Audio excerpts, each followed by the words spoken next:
رپٹا تو وہ لڑکھڑا کر کھائی کی طرف گرنے کو ہوئی۔ حواس تو نوفل کے بھی محمل ہوئے تھے، مگر وہ بروقت اس کا بازو تھام کر بڑی پھرتی سے اسے اپنی طرف کھینچ گیا۔ وہ کسی گاگلی ڈول کی طرح اس کی گرفت میں آئی تھی۔ اس اچانک آفتاب پر تفتیش تیز تر تھا تو ذہن معاف اور دھڑکن۔ اسے چاہے کی دنیا میں لوٹتے ہی خیال آیا تھا کہ اس کا دل اکیلے نہیں دھڑک رہا تھا، کسی اور کی دھڑکنیں بھی اس میں مدھم ہو گئی تھیں۔ صبا ٹھیک ہے آپ؟ وہ تشویش لہجے میں پوچھ رہا تھا۔ اس کا قولون سے مہکتا وجود مضبوط باہوں کا آنچ دیتا مضبوطی حصار سب کچھ ہی ناقابل یقین تھا اور شاید ناقابل برداشت تھا۔ تبھی تو وہ تڑپ کر مچل کر اس کی گرفت سے اپنا آپ آزاد کراتی پیچھے ہٹی تھی، تو پھر سے لڑکھڑائے کر قدم کھائی کے کنارے تک جا پہنچی۔ You foolish girl! وہ تحریر بے یقینی کا شکار اسے گھسیٹ کر ایک سائڈ پر لے آیا، تو اب کی بار اس کے لب و لہجے پر شگفتگی کے ساتھ گرفت میں بھی سنگ دلی تھی۔ دماغ تو خراب نہیں ہو گیا آپ کا؟ خود خوشی کرنے کا اتنا ہی شوق ہے تو کبھی اکیلے میں کیجیے گا، میرے سامنے یہ ڈرامے کر کے خود کو دنیا کی مظلوم ترین خاتون ثابت کرنے کی کوشش مت کیجیے۔ وہ بول نہیں رہا تھا بلکہ دبے لہجوں میں ڈرا رہا تھا۔ صبا کے حواس بحال ہوئے تو انبھی پورے تم تراک کے ساتھ بیدار ہو گئی۔ بے اختیاری میں اس سے بے احتیاطی تو ضرور ہوئی تھی، مگر وہ کیا کہہ رہا تھا؟ یعنی اس کی نظروں میں وہ اس کی توجہ حاصل کرنے کے لیے اتنے سیریس ڈرامے کر رہی تھی، جبکہ اس کے ذہن سے تو یہ خیال بھی نہیں گزرا تھا۔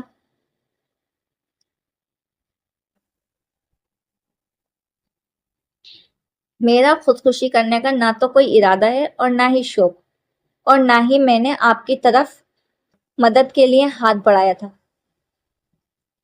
اگر گر بھی جاتی شاید آپ کی زندگی میں سکون آ جاتا۔ اپنی طرف سے بہت سنگ دلی کا مظاہرہ کرتے ہوئے بھی اس کی آواز بھرا گئی تو وہ لب بیچے تیز نظروں سے اسے دیکھتی ہوئی تلخی سے بولا،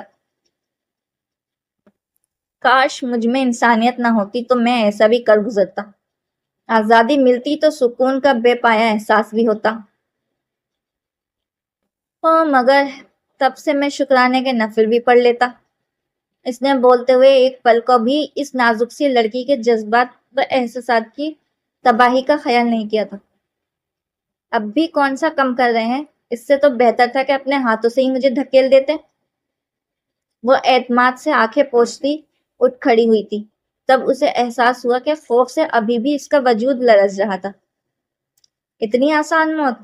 میں سنگ دلی کی حد پر تھا۔ صبا مارے دکھ کے اس وجیح چہرے کو دیکھنے لگی، جہاں اب طوفان گزرنے کے بعد والے سکوت جیسا اطمینان ٹھہرا ہوا تھا۔ Off white and navy blue shirts اور ٹراؤزر میں بے حد مکمل دکھائی دے رہا تھا، کسی ریاست کے شہزادے جیسے۔ بعض اوقات خدا کسی کو بظاہر مکمل در حقیقت اس میں کتنی بڑی کمی رکھ دیتا ہے۔ یہ خیال صبا کو اسی پل نوفل کو دیکھ کر آیا تھا۔ ایسا اعجاز تو کسی چاہنے والے شوہر کے ہاتھوں اس کی محبوب بیوی کو ملتا ہوگا۔ وہ مزید کہہ رہا تھا، ذہن ابھی تک صبا کی کچھ اور دیر پہلے والی بے رخی بلکہ بدتمیزی میں اٹکا ہوا تھا۔ شوق سے تو ویسے بھی اس کو خود سے قریب نہیں کیا تھا، محض وقتی کارروائی تھی، بنا سوچے سمجھے کیا جانے والا اقدام تھا، مگر جواباً میں اسے کسی ناپاک شے کی طرح جھٹک کر پیچھے ہٹ گئی تھی، جیسے اس کے قریب آنا صریحہ گناہ ہو۔ صبا کی یہ حرکت تو گویا اس کے دل پر تر و تازہ ہو گئی تھی۔ میں اسے چھونا بھی نہیں چاہتا تو یہ بھی میرے قریب آنا پسند نہیں کرتا۔ پڑلا پھر سے برابر ہو گیا تھا، اور معاملہ برابری نوفل کو بھڑکانے والا اور الاؤ بنا رہی تھی۔ آپ جیسے ظالم انسان کو تو یہ اعجاز ہی لگتا ہوگا، چاہے کسی کی جان کا خون ہو یا جذبات کا۔ بحد درجے بے حد بے حسی کا اظہار کر رہی تھی۔ اس کے ساتھ چلنا مجبوری تھا، ورنہ تم سے یہیں سے واپس پلٹ جاتی۔ یہاں ہر کسی کو صرف اپنے ہی جذبات و احساسات کی فکر ہے۔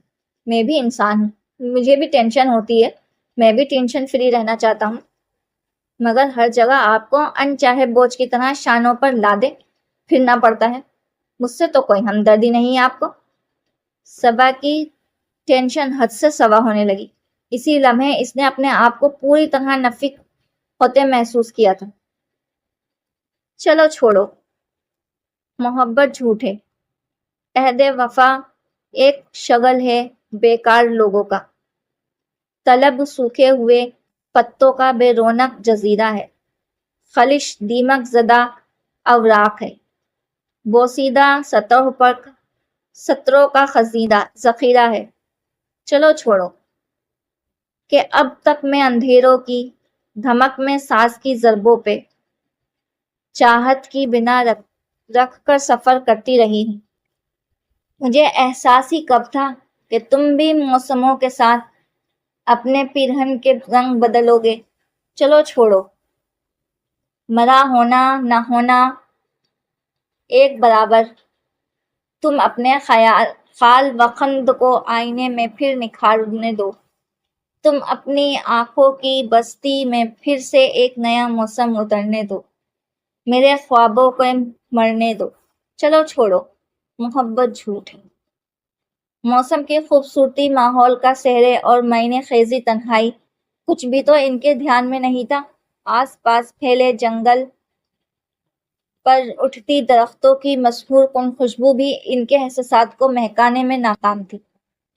وہ ناک کی سیدھ میں دیکھتا ٹھوکروں سے پتھر اڑاتا چل رہا تھا۔ مغرور تنے ہوئے نقوش سے اس وقت صرف اور سرد مہری آیا تھی، اور صبا، اس کی حالت اس وقت کسی لٹے ہوئے قافلے کے سفیر کی سی تھی، جو اپنا سب کچھ ہار چکا ہو اور دنیا کی کوئی بھی دلکشی رعنائی اس کے لیے کوئی اہمیت نہ رکھتی ہو۔